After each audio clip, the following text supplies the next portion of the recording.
Whether you have a single nesting block or an entire warehouse full of bees, proper wintertime care of mason bee cocoons and their nesting material is essential for keeping healthy mason bee populations thriving.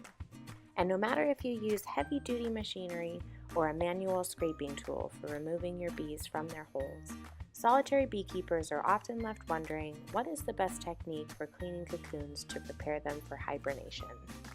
Here at Rent Mason Bees in Washington State, we start by giving our bees a bath. The cocoons are soaked in a bleach bath for 5 to 10 minutes.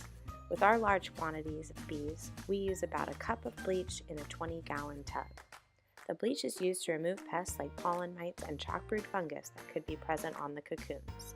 Much of the clay from the mud plugs left by the mother bees also washes off. After the bees are soaked, they are sifted onto an angled wire frame and sprayed with a hose to remove remaining clay and pollen.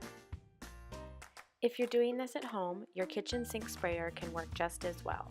You will want to make sure to do this step quickly, as we want to prevent the mistime hatching of male bees that think spring has arrived and it is time to emerge.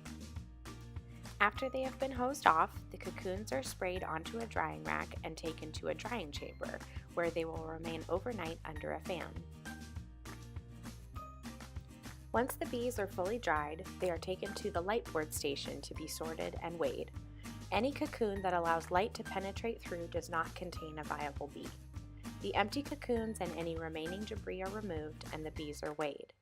Batches of 5,000 cocoons, kept separate by the region in which they were grown, are weighed, labeled, and now ready to be put into winter storage.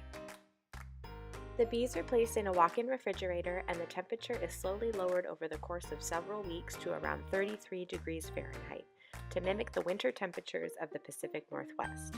Humidity levels are monitored to ensure the cocoons do not grow mold or dry out. These bees will stay dormant in the fridge until next spring, when they will be sent out to farms all over the United States to pollinate fruit crops that will end up in our grocery stores. By hosting bees in your backyard, you can boost native bee populations and help local farmers by growing more pollinators.